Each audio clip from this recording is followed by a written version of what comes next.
Yeah, in this particular case, it's very, very easy to trace because, believe it or not, this particular individual using the same address, same email address, same IP address, conducted these kinds of activities last year, wherein he Oh. already sent out bomb threats to several government agencies in the Philippines before. Yesterday, as correctly reported, 6 government agencies received these bomb threats, including the DICT, sir. So this is nothing new when we investigated, but correctly said, we erred in the side of cautions and we exercise our evacuation protocols and then we sweep our individual buildings to verify if these threats were true or not. And as we suspected, this turned out to be a hoax. Yes, Asek, I might just want to point out, this is a very unusual bomb threat. Number one, it came through email. Dati-rati, Yes. text lang yan, tsaka papel lang eh. The second thing is the person making the threat actually introduced himself. Okay. Identified himself, correct? But sir? most likely the name is fictitious. But can you make sense of this? Oh, to be honest, no. You can't make sense of this. There's no easy way to explain the motives of the threat actor or the one who sent out the emails. Believe it or not, again, yesterday when we received the emails, even the government agencies in Seoul, Korea, at the very, very same time received the same emails and the same threats, and then they also exercise their evacuation protocols. So, again, it might be for fame, who knows? But in response to this, we coordinated with the government of Japan. In fact, earlier today, the executive director of our CICC, the Cybercrime Investigation and Coordinating Council, met with the Embassy of Japan together with the NBI, particularly to address this particular issue. Since again, this is a matter of their jurisdiction, since the individual is a Japanese national, and we trace the domain inside the Japanese territories. And fortunately for us, they are very open, and then they are extending their help in order to resolve this particular challenge. Okay, so are we suggesting, Asek, that this is a coordinated threat? Because there's a similar threat happening that was made in South Korea, okay, about the same time. And then we're now coordinating with the Japanese embassy. So this is cross-boundary. This is already international in nature. Yeah, well, yes, Sir Patrick. You have to understand when it comes to these particular threats and challenges, particularly with cybercrime and ICT, and crimes involving ICT and the Internet of Things, it's always borderless.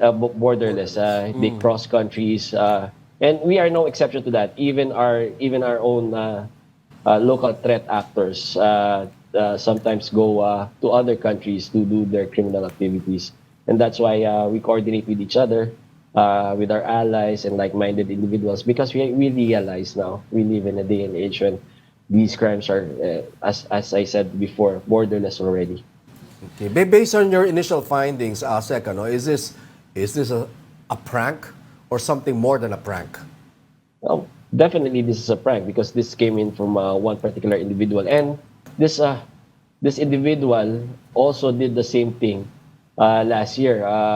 What really escapes me is when he made those threats last year.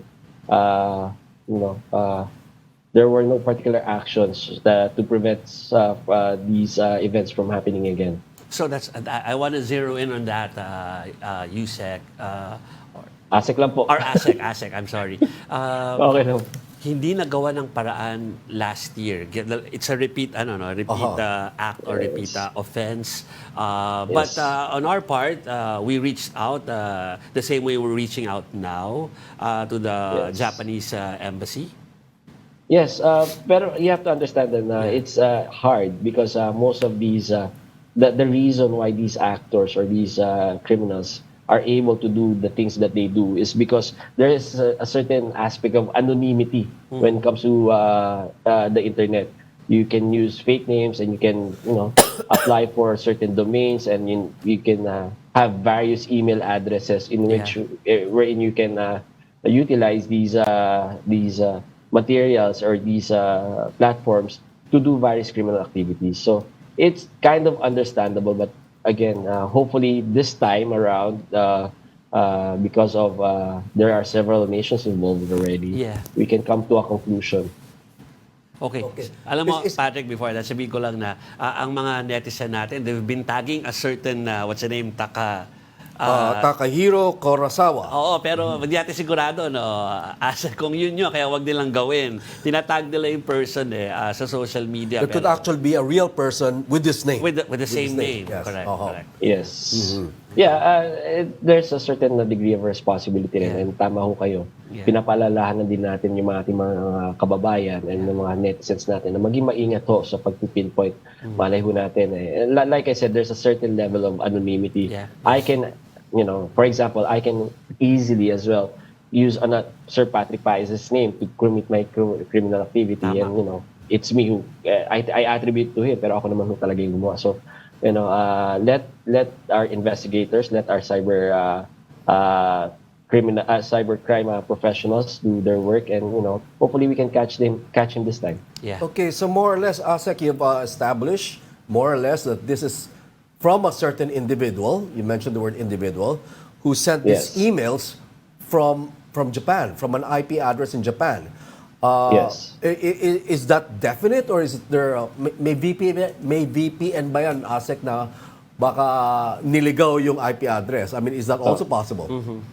Ang concept po kasi ng VPN, it's a tool to mask your location. Pero you have to understand, these VPNs are also registered. So makikita natin yung mga VPN addresses natin na registered na, if this IP address comes up, naka-register to. For example, I don't want to name kasi baka mag-promote ako ng mga VPN providers. So this came in from a VPN provider. So nakalista ho yan, registered ho yan. In this particular case, yung mga VPNs, and in most cases, na-unmask naman ho yan to a certain level of certainty. So it's more or less certain that it came from Japan, that was sent from Yes. Japan, the email. Yes, sir. Yes, sir. And it's almost certain that it's an individual, or that's not established. It's almost certain that it's an individual. Is it possible, we have- Asec, that this is not so much a bomb scare, but more or less a hacking attempt? I mean, No, it's an yeah. email. That when you open the email, there are other risks that might have been possible. Yeah, that is a possibility. We would admit that it is a possibility that there would be some Trojan applications that are included in the applications. But right now, we have no proof, and we don't see any signs that there are any such applications included in those emails, Sir Patrick. Yeah, parang I love you virus. 'Di ba? Parang ganun lang, 'di ba? Asec, I love you virus. Well, speaking tama. of viruses, at saka alam niyo naman, bukas Asec Love Month ngayon at saka tomorrow is Valentine's Day. May report na ginawa ang PNP, ito mga 2 weeks warning everyone of mga love scam ang kailang tag doon sa doon sa buong mga panloloko na ito. Pero most doon sa mga nilista nila ay by way of social media, emails, and applications. So mabuti baka meron kayong guidance sa ating mga loveless finding love sa internet, sir? Well, ang CICCU naman ho, together with Scamwatch, launched a campaign. It's called Unmatched. So, pinapaalalahanan ho natin ang ating mga kababayan na ngayong panahon. Kasi every season, kanya-kanya scam yan eh. Remember nung Kapaskuhan ho, ang prevalent na scam, yung shopping scam. Okay. So, ito naman ho, Valentine's, ito ho, love scam. So, we profiled a lot of these love scammers. We have the sad boy, sad girl scammer. We have these serviceman scammer. Yes. We have these, ang tawag ho nila doon, yung parang marketing, yung nagne-networking ho, investor scammer. So, ganun ho. But we have to remember that most of these scams involve, even though they're committed using ICT and the internet, these involve profiling and yung psychology of the person. So the best way ho para maiwasan natin mga love scams is don't make yourself a target. Wag ho tayo masyadong nagbo-volunteer ng information na malungkot tayo, we're looking for love, and that makes us an easy target for these scammers. So, tapos nag-launch, kagaya na sinabi ko, nag-launch naman ho ang CICCU Scamwatch ng kanilang campaign. So maganda na rin ho maging magduda ho tayo. We always doubt the intentions of the people that are reaching out to us, pretending to find the love of their lives, mag-report, i-report po natin itong mga activities na to. Tapos magsumikap po tayo na talagang kilalanin yung mga taong nagpapakilala ho sa atin. Tama. Yun. Ano ba mga modus sa love scam, Asec? Yun nga ho, yung mga They're after your nagpapaawa, syempre they play to your emotions, yung sad boy. I think that's the most prevalent, yung sad boy, sad girl. And then what Oo, happens?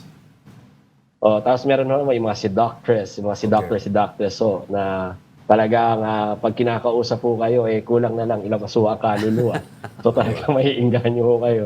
Okay. Pero I think the best way, and I think they also evolved, because hindi na ho sila diretsong humihingi ng pera ho That there's this certain profile of these scammers that they invite you to invest. Sasabihin nila, kumita ho ako ng ganitong kalaking pera. They invite you to check out their bank accounts, their profiles that they made up. They flex their cars, their homes na hindi naman ho kanila. Tapos sasabihin nila, dito ko nakuha yan. Dahil mahal kita, gusto ko yumaman ka rin. They invite you to invest in these things. So, yung scam mo nag-evolve hindi na diretsong humihingi ng pera. Nako, may love language May involved. emotional hook mo na kailangan. Bingwitin. That's the first thing talaga. They may use the platforms, but really, the main part of the scam is the psychology of it and the emotional side of it. Kukunin mo talaga yung loob nyo. Yung isa sa mga sikat dyan na ngayon sa social media, lalo sa Facebook, yung naka-uniform yung uniform personnel targeting single people na single yung profile nila. So kasi isipin mo that's green card or whatever card na kaakibat pero actually it's more of ikaw yung hihinga nila ng pera. When you say uniform personnel, police o sundalo. So, usually mga sundalo. O yung mga servicemen sa Serviceman US. ang tawag natin sa profile na yan, Sir Joby. So they pretend that they tell you that they're former servicemen, that they retired, they have this lump sum of money. Ito yung usual scam. They have this lump sum of money na nakaipit sa pension nila. They ask you for money kasi gusto ka nilang puntahan dito sa Pilipinas. They ask you for money para padala ng ticket para naman ma-unfreeze yung account nila. So these are yung mga red flags natin. Pag nanghingi na ho sa inyo ng pera para ma-unblock yung pera nila o ma-unfreeze yung pera nila, magduda na ho kayo. Yun. That's true. Oo. So, tiga-tito lang yan. So, Asek, hindi na uso yung budol-budol na tumatawag sa telepono para takutin yung kasambahay mo at, di ba? To break into the bedroom and get mga alahas at kung ano-ano dyan para ibigay doon sa makikita sila sa kato. Wala na. Sir meron pa rin. Nag-evolve na ho ang budol-budol. They use AI now. They call it deep fakes. Yung magagaya ho talaga yung boses at imahe nyo. Kahit mag-video call ho kayo, makikita nyo yung kamag-anak nyo talaga, kaboses nyo talaga. Yun ang budol-budol 2.0. I think so. High-tech, no? High-tech na high-tech. So beware. At saka mga kapatid, ingat. Asek, so nabanggit mo kanina, seasonal na yung mga scam. In the season of love and Valentine's, no? So mga love scams. What's next? Mahal na araw is coming up. Pati ba yan, iis kami ng mga tao? That remains to be seen, Sir Patrick. Kung ano yung mga next... Again, sabi ko... sagutin ko, Asek. Ano? Siyempre, summer ang susunod. Yung mga nag-o-offer ng kung ano-anong mga group trips. Nakita ko na yan Tapos, it's a scam pala, di ba? You'll give reservations, pero wala. Wala. We might call it the vacation scam. Yeah. Holiday scam. Pangmahal na araw na rin yan. Kasi mga tao ngayon, pagmahal na araw, pambakasyon talaga. Okay. Opo. Yeah. Maraming salamat. Anyway. Asec Aboy Paraiso of the DICT. Thank you for your time, sir. Maraming salamat po, Thank Sir you. Patrick, Sir Joby. Salamat po.